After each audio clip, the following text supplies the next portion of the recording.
Howard Stern Show.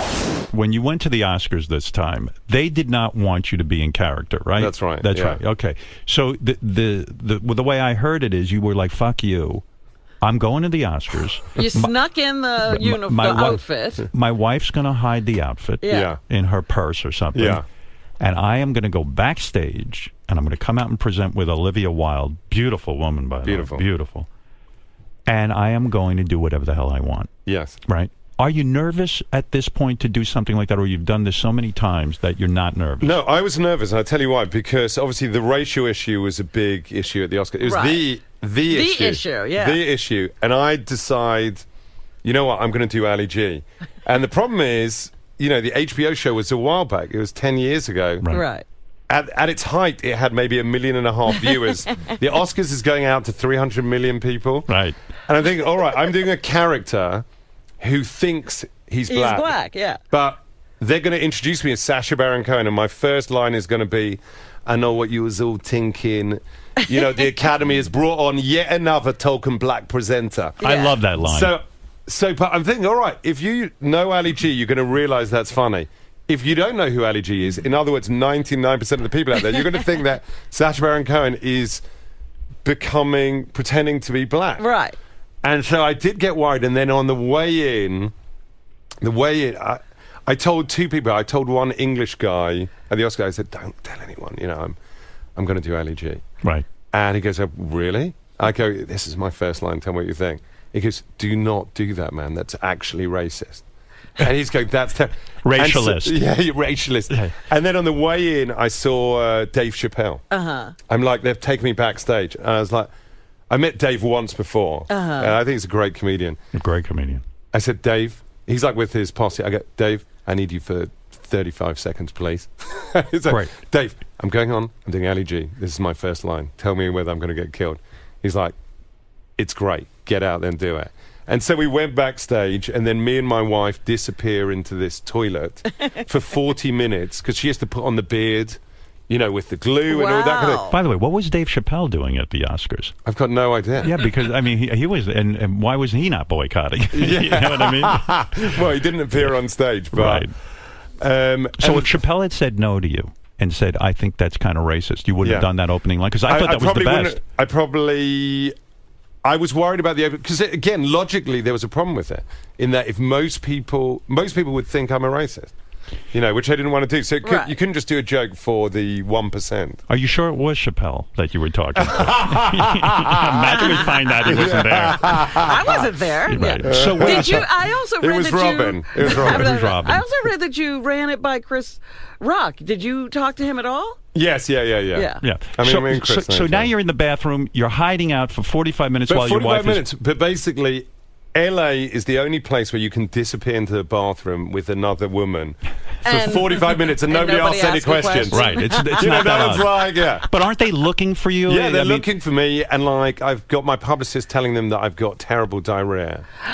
And so we set it up beforehand. He's got really bad diarrhea, and we've smuggled all the stuff in. I've got some stuff on me. We've got a bag. She's got stuff, you know. So when you walk out in your Ali G outfit. So I didn't. So basically, I walk out in the beard. I'm covering my hand over my beard so no one can see it. They're all looking at the stage. I walk to the edge of the stage, and then Olivia Wilde's there. I said, Olivia, I'm doing Ali G. I put the cap on, put the glass on. I said, tuck in my hair. And because we had 3 seconds. Do you know Olivia Wilde at all? Yeah. Oh, you do? Okay. You know, I've met her a few times. Right. And I didn't know how she was going to react, and she was great. She tucks in my hair, puts in the thing, fixes you up. I go, yeah. So that was it. I knew I had 5 seconds to tell her and get it done. Does Olivia, I'm doing Ali G. Tuck in my hair. Do you think she gets upset because maybe it's taking away from her big moment? No, she loved it. She loved it. She goes along with it. She loved it. And now when you go out there, because you really haven't prepared anything, it's live television. Yeah. Really is. It's like millions and millions of people. You're nervous. You actually do get nervous.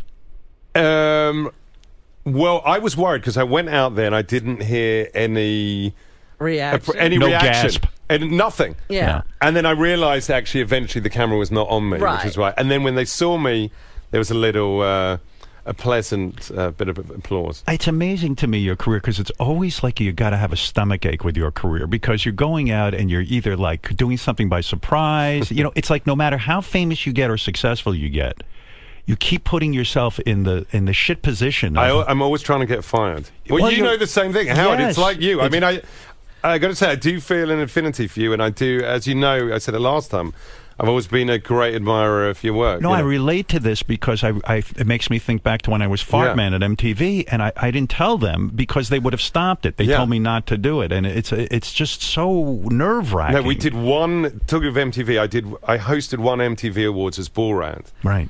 And, I gave them a fake script and all of that because I didn't want to run anything by the lawyers.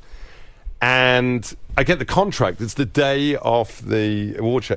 And the first line of the contract is, if you defame anyone, you are liable for the cost of the MTV Awards. Right, in other words... And I go, what do you mean? I call up my lawyer. I go, what is this bloody contract? I go... Obviously, You're indemnifying them. I'm going to defame everyone. I'm going to do 2.5 hours of defamation. Right. And basically, so we have a standoff, and they're asking for the script, and they're asking me to sign the contract.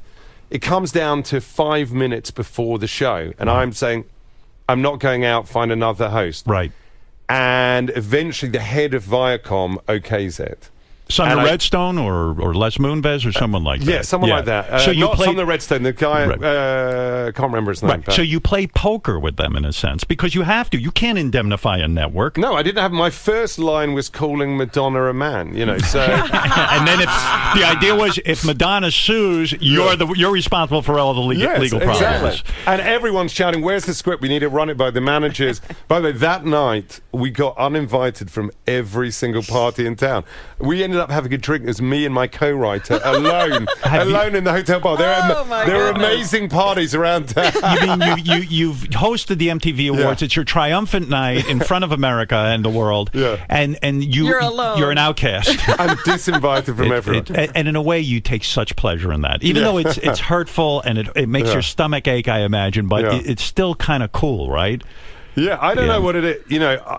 I actually had, we're talking about self-realization or, epiphanies or I don't know what the word is. Yeah. We had a screening actually last night in Miami. And I had this moment where I heard the crowd cheering and really laughing and going kind of wild.